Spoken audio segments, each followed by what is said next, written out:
Welcome to F1 Sake, a podcast by two idiotic Formula 1 fans chatting absolute nonsense and offering our ridiculously biased opinions. I've got a fair bit to talk about this week, with it being the French Grand Prix. I'm surprised, to be honest, because I've been fairly vocal on this podcast about how much I detest Le Castellet on the French Grand Prix. But I was pleasantly surprised today. I don't know if you were the same. Yeah, j'adore the French Grand Prix. Oh, God. It was, I know, I'm not going to do that again, but it was actually quite impressive. We both kept saying how much we weren't looking forward to it, were we, at all? Yeah, no, at all. Because usually it's just a dead boring race, but we had the complete opposite of that for once, just as we've heard that the French Grand Prix is going to be discontinued. I mean, to be fair, I was celebrating because we didn't hear about that until after qualifying, I think it was. And then we heard it and I thought, yes, great, because this is just going to prove my point. As soon as we go into the race tomorrow, it's going to be a boring race and it's just going to be like, yep, well done. Yeah. But in actual fact, it was pretty decent. But I think that is more based on the fact that it's the car update Closer rather racing. than, it's the closer racing rather than the track itself, I think. So the fact that the French Grand Prix is going doesn't bother me too much, but it'd be interesting to see if they replace it with something else. I know that there's some talk around South Africa joining the grid, which you've been quite excited about. So that could be an interesting addition to see. Anything really could be better than Le Castellet, let's be honest. It's just too much of a safe track, isn't it? With no runoff, they've got this painted runoff area that's supposed to slow the cars down. It doesn't make that much of a difference, but it doesn't really add any jeopardy to the racing, in my opinion. You say it doesn't make much of a difference. They were reviewing that before the race, and it actually looks like it does make quite a bit of a difference with that different coloured track. So the blue one's like the initial slowing down of the car, and the red one's meant to be very much a stop of the car moving. So we've not really seen it today because it didn't really get used. But other than Leclerc, it didn't work for him because it wasn't very exactly. runoff, unfortunately. Yeah, but I think, because of the fact that if you make a mistake, you've got runoff area. Essentially, it's endless runoff area until you hit the wall. If you've made a mistake that bad, you're never going to recover anyway. Yeah, and it tends to. You'd think maybe it would lean itself towards more aggressive racing, but it doesn't seem to do that. From what I've seen, it just seems to be. It seems to make it a little bit more mundane. We don't get any first lap incidents. Yeah. I'm not saying incidents are a good thing, but I don't know. There's something about Le Castellet that doesn't click with me, so I'm not too fussed about leaving the grid. However, like I said, I was quite pleasantly surprised with the action we had on track this week. So where to start, really, because there's an awful lot to talk about. Well, lap one, Thomas. I think we can just get straight into the race. I don't know if we don't need to talk about qualifying too much. It's pretty dead qualifying, but yeah, lap one straight away. I mean, off the start, it looked like Perez had an issue with the car. I thought there was no way that Lewis was going to take off as quick as he did. Yeah. And that was the race. It literally, those guys hardly moved, did they? Yeah, well, Alonso and Hamilton both had fantastic starts. I mean, Alonso's had a great race this week. He's had a great drive, showing his age and his experience, I think. I was quite surprised by that with Perez. I think he's had an unfortunate race today. But I just think the main talking point for me is the Ferrari shit show. To be honest, it's just get straight into it. It's the main talking point for me, at least. Anyway, they just seem to make poor decision after poor decision after poor decision. And I know Leclerc's incident wasn't particularly based on Ferrari's decision making, but there was whispers of it being a potential throwback to the throttle issues that they had in Austria. And so has that potentially reared its head? We don't really know. We've not had the details yet, and that's likely not to come out for at least a couple of weeks, if ever. Yeah, well, we haven't heard much at all, but we did hear from Charles after the race that he blamed himself fully for that, for not really keeping care of the car the way he should have. I think they could have taken him into the pits a little bit earlier. I don't see why they thought it was necessary to keep him out and lose that time to Max, who had already pit as well. It was weird. The back looked like it was struggling from lap 5. So why they kept him out until, was it 17 he went out? Yeah. So I think, Ferrari they'd said initially, hadn't they, that they'd piled more downforce onto the car, which was an opposing theory to what Red Bull had done. Red Bull had trimmed the car down for a higher top speed. And so I think that with the Ferrari, and it benefited Ferrari in qualifying, as we saw, but I think that added fuel weight on top of the added aero load potentially has just worked too hard with the tyres. Again, they also had a ridiculously high track temperature. I think it was reaching 55 degrees Celsius at some point in the race. So I just think everything kind of came to a head for Ferrari. And then we had Sainz, who was doing a fantastic job from the back. I mean, he's, he won driver of the day today, and I think that, all credit to him. He's had a fantastic race. But again, stuffed up by the team. But going to that, there was, they pitted him, didn't they? Essentially, they pitted him, and he was having this battle with Perez, and then in the midst of that battle, Ferrari goes, "Yeah, we need to pit you," after he's been requesting the pit, and then he doesn't understand why they're pitting him. It was just, and then they pit him, and then there's an unsafe release. It was it's chaos. It was a total mess, wasn't it? Because Carlos actually said on the radio, we should probably pit. This was the lap before everything happened, so he said we should probably pit because it would make sense. Yeah. Which, in my opinion, didn't make sense anyway. So I'm not sure why he even said that, because you're basically giving up what would have been a possible third place in that race. Yeah. And then the pit team, when he starts to do a battle with Perez, say, "You should probably come in now." We're like, what's the point? He could have stayed out. I think the tyres would have been fine. Yeah, they gave up a place there. He would have served the 5 seconds. Yeah, because I mean, he got the 5 second penalty, but he also lost the time on the pit stop. So, which was like 30 seconds, and he was only so long. Yeah, and he was only 10 laps before the end that they pitted him. And I just think, it's as if they're looking at the computer as to what they need to do, rather than looking at what's actually happening on track, which made it more evident by the fact that in the message him, I don't know how long the messages were delayed, but it seems with his reaction that they were transmitting that information to him in the middle of that battle with Perez. It just something. Yeah, something's wrong at Ferrari. Something needs to change. They need a change of background personnel, because they can't afford to do this. They've got a car this year that can fight for championships, and they're throwing opportunities away by poor team decisions. And I know that Sainz was asking for that pit stop, and it was a bit strange the fact that he was coming back to them once they'd done it, saying, "Why did we do that?" You've asked for it, really, Carlos. He did call for it, yeah. But they need to ignore basically what the driver. They've got more information than the driver. Nobody knows more about what's going on with the car than the driver does, and so it should be their decision ultimately. So I just think they're a bit lost. They're not making decisions confidently, which is impacting them massively. I think I'm a bit lost with Ferrari, to be honest with you, because they've got, like you said, they've got a great car, unbelievable car. They keep making these stupid decisions that aren't working for them. They're now battling with Mercedes. They aren't battling with Red Bull. I think that deal's done. I don't think they're going to have enough time to catch up, even though they've still got loads of races. Max just looks way too solid to be caught. Yeah.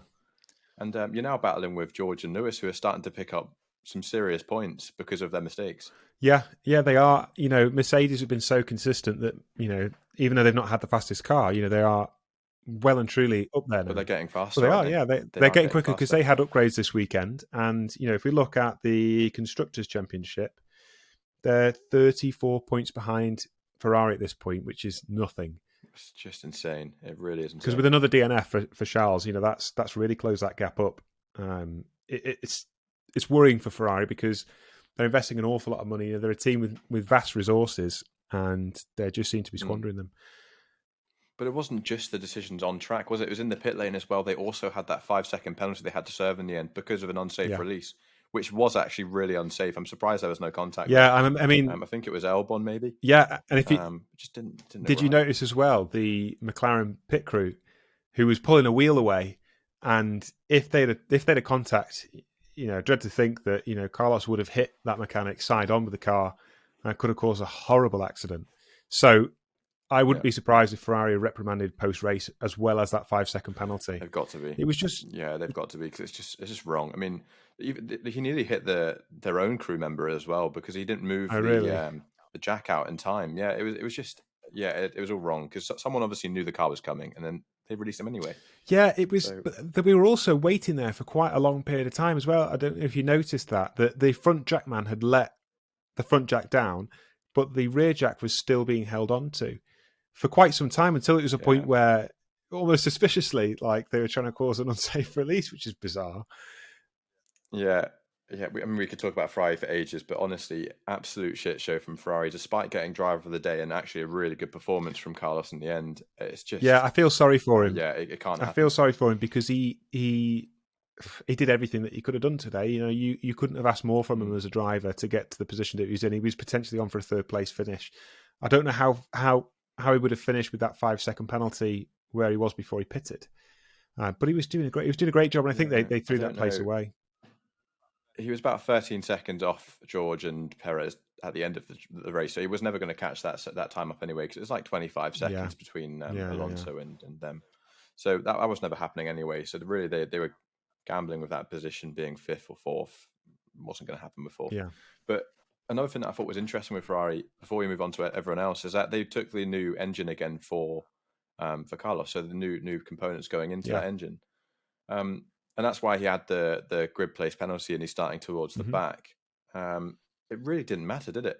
I mean, he catches up so quickly in that race on a hot track where Deg should be so high, which it obviously was.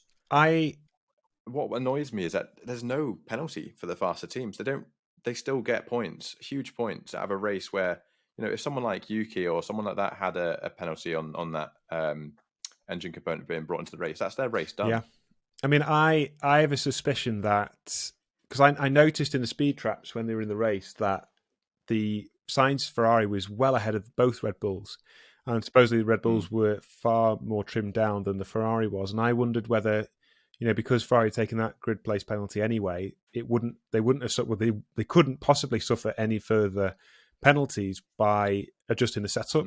Obviously, they're in Parc Fermé; they're not supposed to be able to do that. But I wondered whether they trimmed the car down, knowing that they're going to be starting from the back of the grid anyway, to increase the top speed. And so they've covered those bases, and they've got Charles at the front of the grid with that high downforce setting that worked in qualifying, but then they've got Sainz in the back of the grid with that trimmed down setup, the new engine, to kind of combat the Red Bulls. Because he was, he's I think it was about 4 to 5 kilometers an hour or 4 to 5 miles an hour faster in the straights than the Red Bulls in the race, which is not so insignificant. Maybe more. So what was wrong, wasn't it? Even in qualifying, you could see how much faster that Red Bull was on the straight. It's kind of insane, but it worked out for Charles in the end because he was so much quicker than Max during the tight corners coming off. I think it's 10 and 11. Yeah, well, we had a really good battle, didn't we? In that first period of the race, Charles and Max were battling out, and I thought that, to be honest, initially that Max was going to ease past Leclerc because he was right on him. He's 6 tenths behind at one point. But Leclerc was defending well. He must have been using his battery in really good places to kind of counteract the speed of the Red Bull on the straight. So he defended really well today. We don't know the situation. I mean, I don't know whether you heard that Charles in the interview said that it was a mistake by him. And so I don't know whether that's something that's been pressed on him from Ferrari, because I know there's a lot of pressure. Being Ferrari, you can't really ever criticise the car. But it was interesting that he mentioned that the throttle was sticking before that had happened on the radio. And we know that obviously had issues in Austria. Yeah, I don't think it was a Charles mistake, honestly. I mean, the reaction that he gave over that radio would probably disagree with him being the one that made the mistake, because he was so frustrated. I've not heard him like that ever. Because there was nothing that would have led him to make that mistake, because Verstappen had pitted, so he was in clean air and he was well ahead. He knew that Verstappen wasn't catching him, and Verstappen then pitted, so there's no pressure on Leclerc then. And so that wouldn't really yield a mistake. It's really a really strange situation, which would lead me to believe that it was an issue with the car, and Ferrari have forced Leclerc to say, no, it was a mistake. Yeah, it's a media thing, isn't it? I reckon it's more of a media thing, but we'll maybe find out, but I doubt we're going to get any more information on that, to be honest with you. It's kind of just done. They need to forget that weekend. And Ferrari are very secretive, aren't they? I mean, they try and save face at any opportunity, don't they? So it's unlikely that we'll hear. Maybe we will, maybe we won't, but we'll see. But moving on from Ferrari, I just wanted to say how good of a weekend really it was for Mercedes. We were told before we came into this weekend that they looked like they would benefit from the track surface, because we know that Mercedes, tend to do better in these smoother tracks because they don't suffer from that bottoming out as much as they do on these street circuits. And so there was quite a buzz around the team, it seemed, this weekend prior to the race. And also the fact that they brought those upgrades to this weekend. So I was a little bit disappointed with their qualifying performance. I didn't think they really shone through in qualifying in it. And I know they didn't qualify badly. I mean, we look at, 4th and 5th essentially in qualifying. But I was expecting a little bit more than that. With everything, we were potentially looking at them being on pole this weekend. But in the race, I mean, all credit to him. Hamilton, like we said, had a fantastic start. Got away and kind of just got his head down and showed his expertise and experience really in that race. Russell, for me, I was a bit disappointed through the majority of that race. It's fantastic battle between him and Perez at the end. I thought that was really fascinating to watch and some great entertainment. And it was interesting that how he caught Perez sleeping at the start of the VSC. Yeah, that's definitely a point I was going to talk about with you, because I thought that was incredible. Because the way the Delta works is you have to stay within a certain distance of the car in front of you within the second or whatever it is. I don't know the exact timings, but you've got to stay within it. I think it's 40% reduction in speed. I think it's yeah, but you can go into a red Delta, which means you're too close to it, the car in front. But if that end of the safety car happens whilst you're in that red section, nothing matters. So George closed the whole way up to Perez and just destroyed him straight away off the start, which is really smart from George. It's kind of playing with the rules a little bit, but you're allowed to do that. And he's a really intelligent driver. I think that's been evident since he entered F1, to me at least, anyway. And he does. Yeah, I was just a bit let down with his turn of pace. I mean, Hamilton obviously outqualified him, so they're 6 all apiece now. But Hamilton seems to have the momentum at this stage in terms of raw pace, which I find, we know how good Lewis Hamilton is, but there was a certain aspect to me of George has got to come in and he's got to beat him. Look at when Lewis Hamilton came into Formula One. He was beating Alonso, who was a tried and tested world champion, and so I wanted to see more of a fight from George from that perspective. I think he needs to regain that momentum. Yeah. I mean, I agree there, because he should be challenging Hamilton more. I mean, he was quite far off in the end. But what I thought was impressive more with George is that he is keeping that gap fairly close to Lewis, and Lewis is a 7-time world champion. Lewis should be quicker, and now that the porpoising is an issue that's been solved by Mercedes, Lewis hasn't complained once in the last 5 races, and he will complain if there's something wrong. And so maybe George is better at adapting to a newer car, and then Lewis is better at driving a car that's already balanced, which he's now got. So that's clearly showing that Lewis is the quicker driver out of the two of them, but maybe that track favours him. He does like that circuit, and funny enough, coming into Budapest now next week, George said already that he loves that track, so maybe we'll see a faster George. Yeah, I'd like to see George really take the fight. I want to see George and Lewis fight on track. I want to see them close together on track to see who's best at defending, who's best at attacking, who comes out on top in that situation. Because George was quite fiery today. I don't know whether you saw it when he was trying to get through Perez at the chicane on the before the Mistral Straight. I mean, what's your take on that? I mean, initially, what was your thoughts? Who was in the wrong? Being totally honest, the way I saw it initially was that Perez was in front, and the way he took that runoff area was correct, and he deserved that. But then looking at it more and more, George was within the rules, but it just didn't leave enough room. I just don't think there was enough space for Perez to do anything to battle that, unless he concedes a spot straight up, which he's obviously not going to do. Yeah, I think I'd agree with that. I think initially I thought 100% that's George's fault. But looking back on it, I think it's more 6 of one, half a dozen of the other, in the sense of, like you said, Perez didn't leave much of a gap at all, really. He kind of closed that door. It was so tight on the inside line for George to get through, but George kind of thought, well, rear wheel to front wheel, I deserve some space, which he did. And so I think the stewards were right in not penalising either driver. I think it was a case of, Perez should have left a bit more room on the inside. George maybe should have been a little less aggressive. I know that he's trying to go for that overtake, which is fine, and they can do that. I just think maybe in the manner which he did, I think he overshot that slightly, because it was a dive, because you saw when he got through the apex of the inside of the turn, when he came out, he was well on the line, so there was no room for Perez to be on the outside of him once he'd gone through that apex. So I think it's more of one of those racing incidents. I don't think it was either driver's fault in particular. So I think it was fair to kind of leave that where it was. Yeah, I mean, actually, I was quite impressed with the FIA today. I think the decisions were quick, and they were made really accurately with every decision that was made. It wasn't the only one where they had to make a decision quite quickly, because, I mean, realistically, they could have let George back through, and that probably would have ruined the race. So they made that decision, and it was perfect. They kept the race going, and George eventually got past him in a I mean, when the FIA are doing a good job is when they don't cross your mind. You don't even. I didn't think about them once. Yeah, Yeah, they you didn't just need to made the think right about it. decisions at the right time. They all seemed to be fair.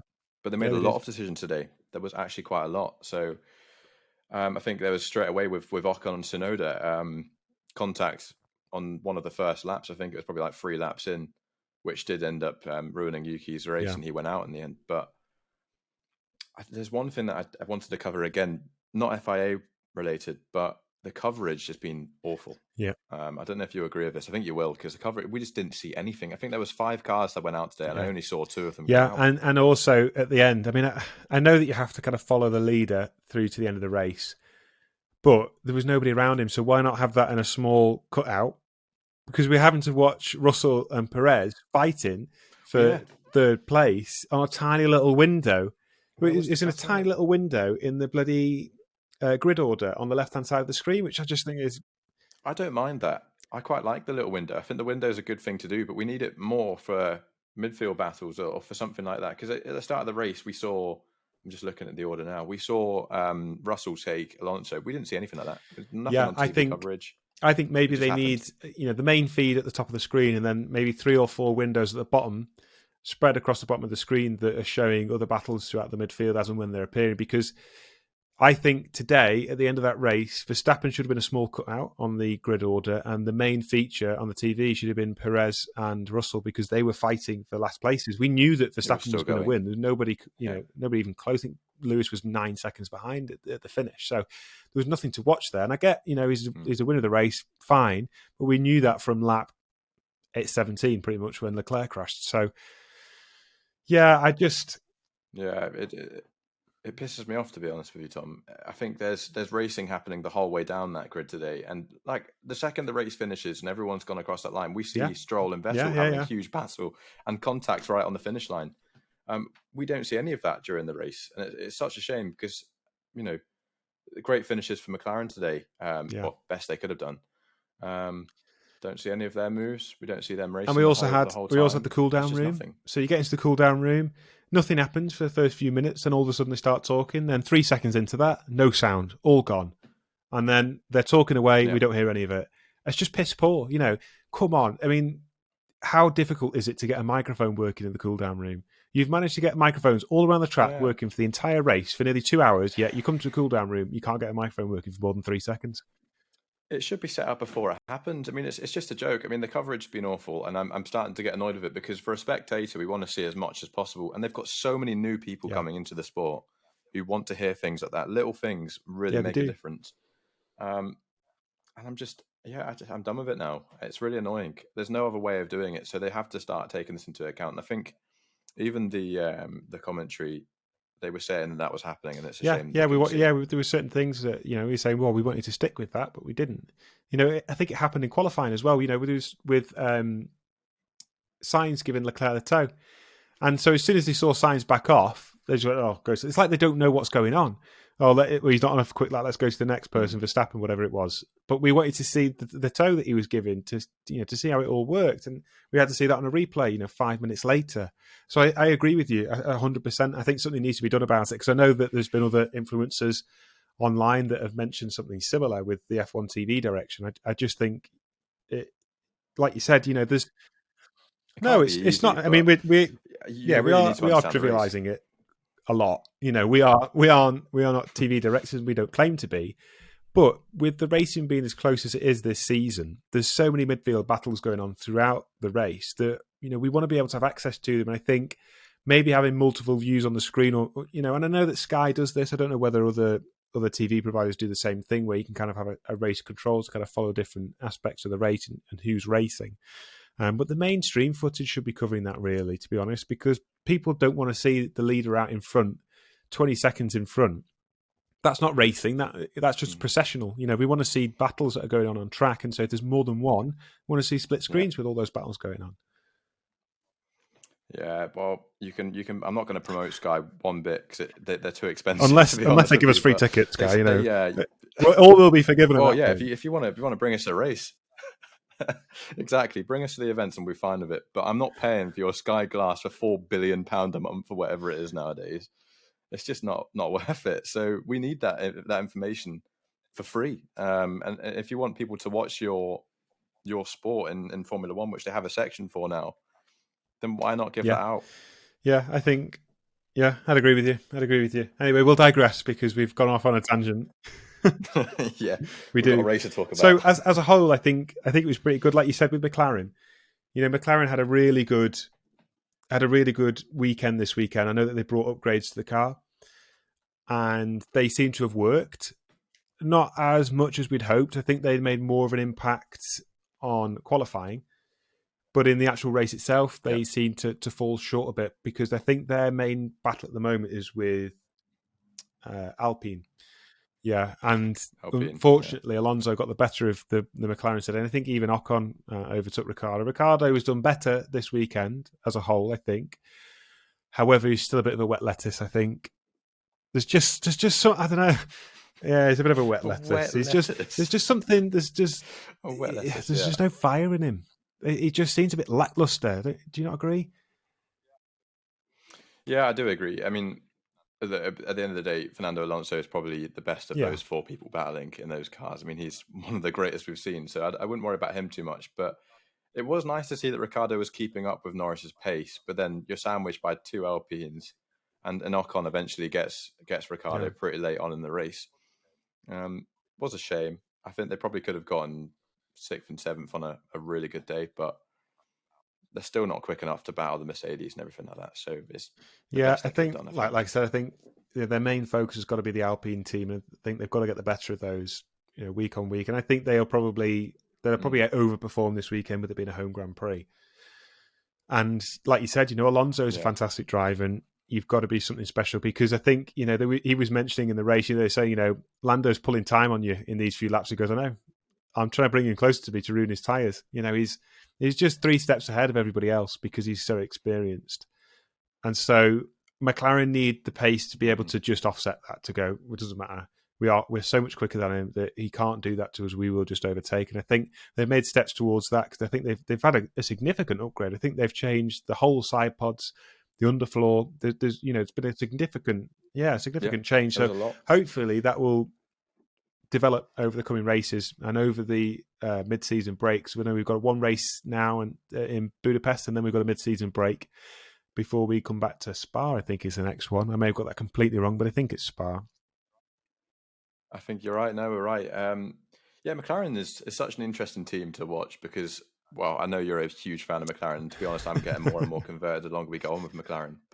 And Daniel's listening, so that's also on our side. But they should be a team that challenges the top more often, to be honest. I think they're a team that have the funding, obviously, with McLaren. It's a huge name in racing.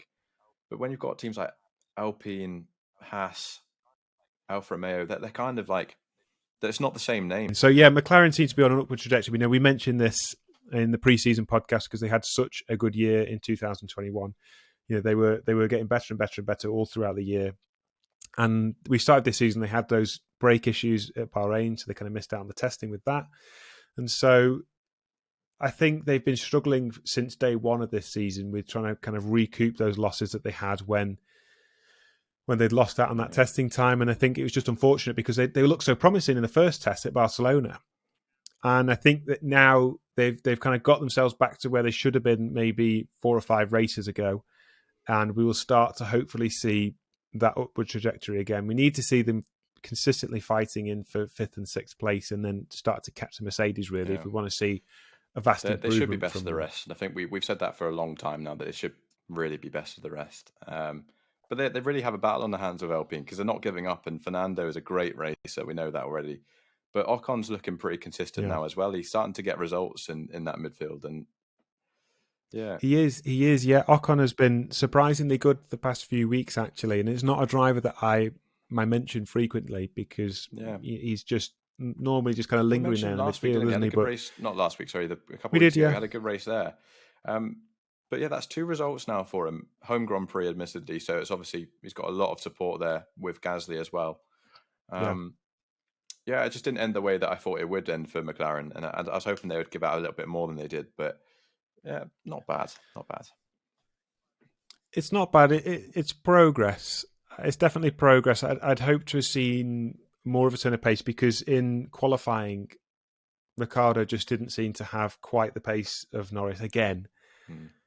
I just think that McLaren need to kind of box that off now. I think he's Danny, you're listening. You've been given too many opportunities. I don't know. McLaren for themselves need to kind of change that role because it's just not working. Do you we do every single week. Can you hear that? I reckon that's Oscar Piastri at the door. I reckon it is. I think he's still there. He's been knocking for weeks. I think Danny's starting to struggle still, though. He's still not there. Norris is the number one driver, and that's for sure. Yeah, definitely. Norris just has that ton of pace. He's next generation driver. I think Daniel Ricciardo is previous gen. I don't know. He's lost his speed. At the end of the day. He's got the exact same machinery as Norris. He said he liked it at the preseason, like you said, with preseason. It was a good car, and Danny said he liked it, and now he's starting to say not so sure. Make your mind up because it's got to be a decent car. Norris is doing some pretty good qualifying sessions now as well. So yeah, the race pace just isn't there. They just need to do the same thing as Mercedes here because Mercedes haven't got the qualifying pace, but then the Sunday comes and they're probably the best car on track. So yeah, I'll take a page out of the book. Yeah, definitely. I just there's changes that need to be made. I think essentially at McLaren in order for them to kind of really capitalise on that.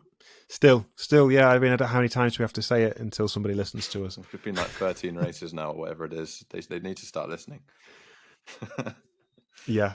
I don't know. It's ridiculous. So, I mean, do you think Mercedes are on a comeback curve now? Do you think that we're going to see a three-way challenge, or do you think it's not a three-way challenge anymore? Do you think Ferrari have completely fucked it? I wouldn't say it's a three-way challenge because I think Red Bull are clear now. I think, at least Max is clear. But with Ferrari, absolutely. I think that they're really going to start feeling it soon because Mercedes, I think, if I'm not mistaken, that's maybe 5 or 6 races in a row where Lewis has been on the podium. I mean, he's there and he's there with them. They keep having these reliability issues and Lewis is capitalizing and he will keep doing that. Yeah, I mean, I think maybe it's not a drivers' championship fight, but definitely in the constructors, they're close. Because Red Bull, like you said, Red Bull aren't particularly consistent with not DNFing or not getting these poor results. Every now and then they do suffer with that. Mercedes just haven't had that, other than Silverstone with Russell. They've been really consistent. So we're only just over halfway through the season now. I could see potentially Mercedes really fighting with Red Bull for that constructors. I can't see Ferrari getting close to constructors, to be honest. I think they've lost too many points. However, where we are in the Drivers' Championship, Leclerc he's 63 points behind Verstappen now, which is quite significant at this stage of the season. But it's not insurmountable. It depends on how this second, what the developments that come throughout the mid-season break. What's interesting though, and we've discussed it before on different podcasts, where at the end of the season, I think it'd be more interesting because that's when they're going to start struggling with the budget on engine costs and things like that, which we're already seeing. That's a new engine for Charles and Sainz already, which has caused grid place penalties. So when they start struggling with the money that's costing them, and if there's damage on crashes, which we're going to see from the front wing on Charles there, it's just little things are going to amount to a lot. And that might be interesting to see whether or not it does affect them with hitting budget caps. Yeah, I think it will. I mean, because Ferrari have had a few incidents now, and again this weekend, they're going to be really up against it. So we could even see Ferrari go backwards because they've got no budget left to develop a car. I mean. That will be an interesting plot twist, to be honest. What's the penalties? You could be right. Do they get point penalties when they go over the cap? We haven't seen that yet. I don't know if that decision's been made. I'm guessing they have a rule that says what's going to happen. I could only assume it's point penalties because it wouldn't really make too much sense to make it a financial penalty, would it? Because they just incorporate that into our seasonal budget. Yeah. So it must be a points penalty. But yeah, it'd be interesting to see that. I mean, what happens when the budget runs out? Do you not race? Do you not allow it to come to the grid? That's you done. If you go over, that's the end of your season. You've got as many points as you got. You can't put that car on track because you've gone over the rule of budget. It can't just be a penalty on track because these cars are fast enough to get back to the front again, which it won't work for the other teams. So if people stay within the budget, they're going to complain. It is a good point, actually. I mean, of all the teams, Ferrari seems to have had the most incidents, crashes, fires, whatever it might be. A lot of it's from Yeah, leading positions that's too, which is even worse for Ferraris. I think that's like I 7 know, I times now. know. But They're the king of yeah, throwing it cost. results I away. can't imagine Sainz's one was cheap with the burning on the car. I mean, that's probably the fire. With the fire, yeah. I mean that destroyed a whole Yes, that's got to be expensive. power unit. I think it will be playing a big part. But I wonder what the bracket of like leeway they gave themselves was on budget. Surely they go, we can't just spend up to the end straight away. There's got to be some buffer. Yeah, I wonder. I wonder whether there's a certain amount of budget that is reserved for. It just damaged everything. Well, I think there'd be some that will be reserved for improving the car, so modifications, upgrades. So they might then say, well, we've had so many crashes that we can't afford to spend on modifications and upgrades. We can only afford to use that money for the crashes. So we're not bringing upgrades until later on in the season when we can, sensibly allocate budget to them. So it might be a case that they just stop upgrading the car until they've recouped the budget where they should be, and then those but it's out the window back in. now. But then that's just going to It's destroy. out the window because it's just going to destroy the even though they might have made that decision to have a buffer, it's gone now because they're halfway through the season, just over halfway, and they're already starting to take penalties and using parts they shouldn't be using, which is going to get expensive. You're going to get penalties and place fifth rather than first. So it's just going to get worse and worse for Ferrari. But because we've still got pretty much half a season left to go, tracks. and I can't see them finishing.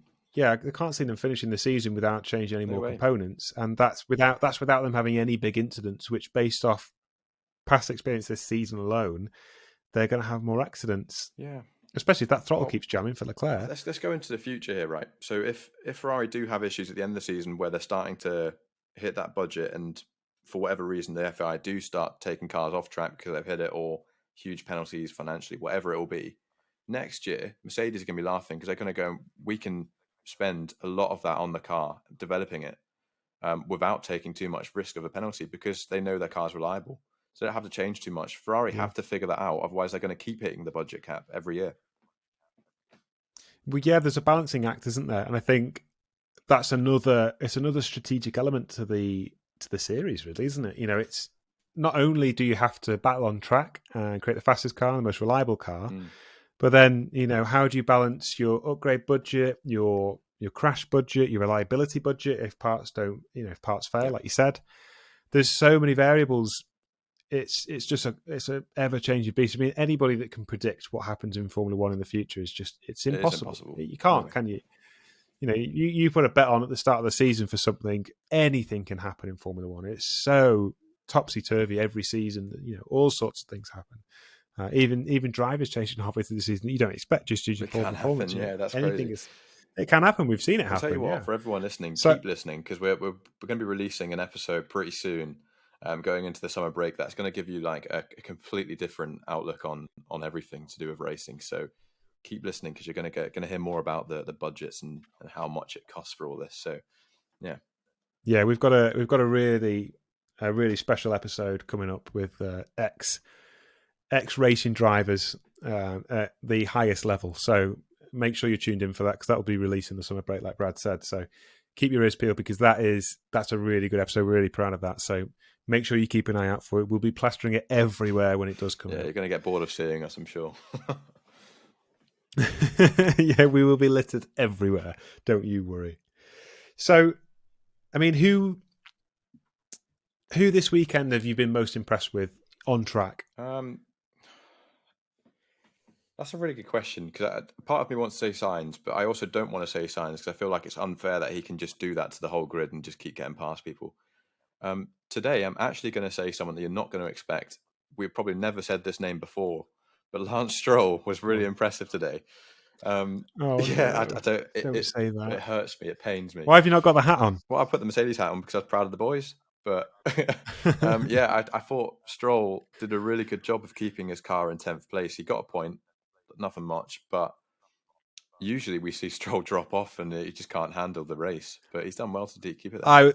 I was ready to tell Stroll to fuck off this week after hearing that radio message with him leave me alone, arguing with his yeah. Shut up, Give it a fucking. It's like a spoiled. It's like a spoiled brat. My daddy owns the team. Stop. I don't know. I don't like Stroll. I was praying that Vettel was going to get past him at the on the last lap, and he nearly did. They touched, didn't they, on the last corner? Yeah, they did. I thought. I mean, that would have been even amazing more to see those two touching. For Stroll to be my favourite today, because I think he might have been in the pick for driver of the day. I don't know, but it was impressive that he kept those cars behind him the whole race. I don't know. Maybe I'm being stupid there. He's just being biased because you're in a Stroll. No, that's a joke. How many times have I said that I don't like Stroll? You can't put that on me. Yeah, he wears the hat every single time we do the podcast. I've only got a few hats, so I need more hats. I need to go to the races and pick up another 160 quid hat. Yeah, more of you need to share and listen to the podcast so we can get to these races and buy Brad a new hat so he doesn't have to wear the Stroll hat every week. Yeah. Not that he's wearing it this week. I'm going to say, because obviously Sainz is the easy bet for somebody that's impressed. This is obviously beside our top three, which we'll mention slightly later on. Mm-hmm. But I think I've got to go with Hamilton, and you know that I'm not the biggest Hamilton fan. I've said it week in, week out. Let me just quickly make a clip of that. Thanks. He's just he had a fantastic start, first, straight off the bat, and he had a quiet race, which for Mercedes at the minute was exactly what they needed. They had the upgrades. We were expecting a lot from them this weekend, and he made that initial leap. And he's benefited from the fact that Charles has DNF'd. But we didn't hear any complaining. I know we had water bottle issues. So, I mean, that's, it sounds trivial, but, in 30-degree heat, when you're in the car, those cockpits are likely to be about 60 degrees Celsius. You try being in a car, putting maximum effort in at 60 degrees Celsius for an hour and a half, you're going to need a drink. That's tough work. And he just got on and did it. And I think that was one of the better performances from Lewis Hamilton, and I don't think it would be talked about because of the fact it was fairly under the radar, even though he came second, which is his best result, I think, this year. I was quite impressed with him today, got to be honest, and that's no small thing coming from me because no, certainly I'm not the biggest Lewis Hamilton fan. I actually have a few friends that have said the exact same thing with Lewis today. They've all been pretty impressed with how calm he's been. We only had one complaint about the deg, and that was it. So it was impressive, and he seems to be a different version of Lewis now that the car's balanced. So, like you said at the end of the race, we're going to keep pushing, and he's pretty happy to keep pushing. So, yeah, Mercedes, happy with them. So go on then. Let's go for our top three drivers then. Top three drivers. We have to exclude those two that we talked about now, so it makes it harder. God, I'm being weird this week. I don't want to say Max because I feel like it's just too obvious to say Max. It's just another time he's done it again. It's getting. I mean, there's a question for you. I think that a lot of people are switching off Max. I mean, I was gunning for Max last season, much to your dismay. I am one of those who has been turned off Max a little bit this season. He's just personal. I mean, it's nothing to do with on track performances. I think he's matured as a driver and he's performing really well, but he's a bit boring. It's a bit boring seeing Verstappen in the front. Yeah, but every race. I mean, we don't want to see every that. Every time there's someone that's outright the best, it happens every time where you don't particularly like the driver that's constantly winning. I love Max. I think he's unbelievable, and he's got a good personality as well. But I'm not going to say him, even though it was a great driver, mature driver now. He's been really good. But I'm actually going to say George. Even though I was a little bit let down by a few of his moves and the pace that he didn't quite have, he did end up in a podium spot against someone like Perez, who realistically should be faster. So yeah, he was. Yeah, I get that. I do get that. I think. I don't know. I just expect him. More. Yeah, I think. Yeah, because he should be settled in the team. It's not like he's not been testing there for years, and he's supposed to be the new Hamilton. The new Hamilton would have come in this season against the current Hamilton, and he would be right up there. And I know that Russell has started the season really well, but he's lost that momentum, I think, now. We're seeing Hamilton come into his stride a little bit more. We're seeing the typical Lewis Hamilton that we have done for previous years, and Russell doesn't quite seem to be able to match him. I mean, at the same time, this is Lewis Hamilton we're talking about. This is probably one of the best races of all time, right? I mean, you can't take that away from him, and he is unbelievable. But it is a shame for George because we do want to see more from him. Everyone loves George. It would be nice to see him challenge Lewis a bit more, but maybe we'll figure that out. He needs to do that before Mercedes or before Hamilton can look at. Yeah, to be in the He's outright going to have to number one. retire at some. Yeah, he's going to retire at some point. Mercedes need to know that Russell is quicker than Hamilton. They don't want to come into a situation where Hamilton retires and they know that Russell isn't as good, because then they will be constantly looking for the next best thing. And so Russell has to be careful. Let's give him some time. I But don't think we can say this just we'll yet. give him. It's fairly hasty comment. I understand that. But either So way, he's one for me today. I'm Okay. going to say him. I'm going to say Alonso, because I thought that was just a really good drive from Alonso. Kept everyone behind him. Yeah. Did his job. I'm actually going to say Norris. I think he just had a good weekend all round, a good pace in qualifying, and he had a pretty good result in the end behind Alonso. So there's my 3 winners. Okay. Yeah, I think. I mean, I think mine are pretty similar to that. I'm going to go with. I can't say Hamilton. I'm going to go with Sainz. Okay. Just because he started back of the grid. Yeah, he did finish 5th. Yeah, it was. So fair play to him. He, as a driver, couldn't have done more. It's his team that let him down today. So Sainz for me, fantastic. Again, yeah, I think Alonso. He just showed his experience, didn't he? He's just on it. He knows what's going on. He knows every trick in the trade. He does. Yeah, I rate Alonso so highly. Can you imagine if Alonso was back at McLaren instead of Ricciardo? Put him in a Ferrari or a Mercedes. God, he'd be the best driver in the world. He would be good. And then I'm going to go with. I'm going to go with Ocon. Okay, yeah. Home Grand Prix. I think he deserves a shout out. I think he had a clean race. He got past Ricciardo. We know that Norris is really quick, and I don't think that Ocon was too close. I think he was 4 seconds behind at the end of the race. So I don't think he could have done too much there. So I'm quite pleased with Ocon. We've mentioned him a few weeks. He's going up in my book. So I rated him quite highly when he was at Racing Point, and I thought that he was going to get the Mercedes seat, because we all thought that Hamilton was going to retire and Russell wasn't ready. And I thought, Ocon was going to slip into there. Mercedes obviously rate him quite highly. I think he's proven his worth at the minute, Ocon. I think he's getting better and better. So, he's been outperforming Alonso in a couple of races as well this season. So, yeah, I totally agree, actually. I do agree that Ocon's been really impressive the last few races. But the only reason I didn't put him in my top 3 today was the crash incident right at the start, where he got the 5-second penalty for taking a driver out of the race. I suppose that is a good point. Pretty bad. I mean, obviously Yuki's actually going to be on my losers, because that's just nothing he could have done, to be honest. He did everything he could have on that, and Ocon really did just take him out. So that was the only shame for Ocon. But other than that, yeah, a really, really impressive drive. Kept it where he should have been. So, go on then. Let's get into our bottom 3 losers. I mean, the obvious ones, Charles. Binned it pretty early on. Looked like he probably should have been the winner today, but happens. So him, Tsunoda, because he was out really early. The curse is going to continue. Latifi was also Latifi. out. We said it last week, didn't we? In Austria, that we think Latifi, now he's been recursed. It will probably have it for a good 5 races, and that's another one where he's gone out. So curse is true. Yeah, but we had 5 DNFs today. Yeah, French 5 Grand Prix. DNFs. Doesn't happen very often. Yeah. No, and it's a bit of a bizarre one, really, and a lot of Ferrari engined cars. Magnussen, Zhou, obviously Leclerc. So, do the Ferraris cope well in the heat? Maybe they're suffering with cooling issues. I don't know. I'm going to go with, for my bottom 3 anyway, I'm going to go with... We could even say Perez. Honestly. Yeah, I think Perez... I've got to say Perez, actually. Perez, I would say bottom 3, just because he shouldn't really have lost that place to George. He shouldn't have been caught napping. I know it was fantastic from George, but at the end of the day, Perez should have been better than that. And I think he did have a quicker car. Obviously, he did, because Verstappen was able to keep Hamilton well behind, 10 and a half seconds by the end of the race.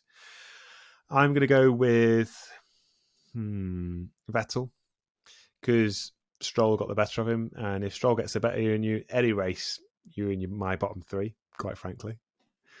And I'm going to go for Bottas, second to last today.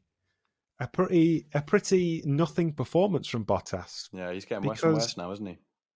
He just seems to have fallen off the pace all of a sudden. I mean, he only qualified 13th.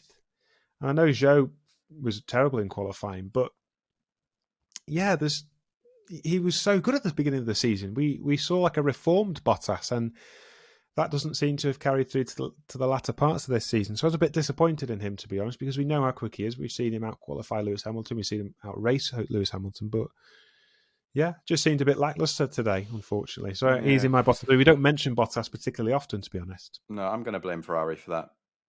Simple as that. I'm just going to keep blaming Ferrari for any mistakes that are happening with these cars because it just isn't right. I mean, Bottas is a great racer, and if he can't handle that car, no one can. Yeah. Yeah, I think Ferrari have got a lot of work to do over the mid-season break coming up. I think they've got to come together, and they've got to sort this reliability out, and they've also got to sort out Charles's head, because he is going to be in a difficult position now, because, you know, mentally, how do you recover from the fact that he's DNF'd in so many races now, where he's thrown away a lead in so many races? Ferrari don't know where they're going to be next season. They don't know where they're going to be in the second half of the season, whether they're going to be challenging for anything. So they've got to make the most of this whilst they can. It does look awful, doesn't it, on Ferrari? Because they binned the season basically because they needs to make this car perfect, which they spent so much time on. And it clearly works. The car's quick. But if you do lose out to Mercedes and Red Bull, it's really embarrassing because they didn't bin off a year. They still competed for the top spot. And they're just better. They're better constructors. And that's clear now that Ferrari cannot deal with that pressure of these two other teams, which is insane to think it's fucking Ferrari, for God's sake. I know. They are not the Ferrari of old, which we thought they were going to be when the season began. Looks great. Great drivers, crap engineers, clearly, or crap decision-making. Not engineers. The worst engineers in Formula One in the second place team. Shocking. God. Shocking decision making. Then the strategists, not the engineers. Sorry, they can have some. The Ferrari strategists are very suspect, in my opinion. Yeah. They need a stern word with themselves. Yeah, they can go. Yeah. But other than that, I think I was pretty impressed with the French Grand Prix. There's a bit of a lull in the middle of it, but overall, I thought that was good. I was fairly impressed. It's a nice way to say goodbye to Le Castellet, hopefully, for the Formula One Grand Prix. Yeah, it makes space for a different track. It was good. It's fun to talk about. Let's hope that Kyalami comes onto the track then, because I think that's one that you're quite excited about. Yeah, I'd love to go down there. Even though you'd probably get shot or something at some point during that time, I think you'd have a great race because the actual track is incredible. It's been a long, long time since we've been down there, so let's hope that comes onto it. And I've got friends and family down there, so I'm sure I could. Well, it's always exciting seeing a new track come on, especially when it's a purpose-built circuit. So, let's see Most what people comes. Haven't even heard of it, I reckon. Yeah, I can imagine not. I mean, to be honest, I've never seen any racing at Kyalami, quite frankly, so I have no idea what it's going to be like. Yeah, a lot of old clips. Not much, a little bit. Right, well, on that note, thank you very much for listening. Make sure that you're tuning in. We've got next week's race, which is the last one before the summer break. And then in the summer break, like we mentioned, we have a special podcast coming out with an ex-racing driver, which is a big special, quite a long special. We go into loads of stuff talking about motorsports from grassroots all the way up to Formula One. Loads of interesting stuff in that, so make sure you're listening out for that. Make sure you follow us both on Twitter. Brad is at for F1 Sake Brad. I am at for F1 Sake Tom. And until next week, thank you very much for listening, and we'll speak to you then.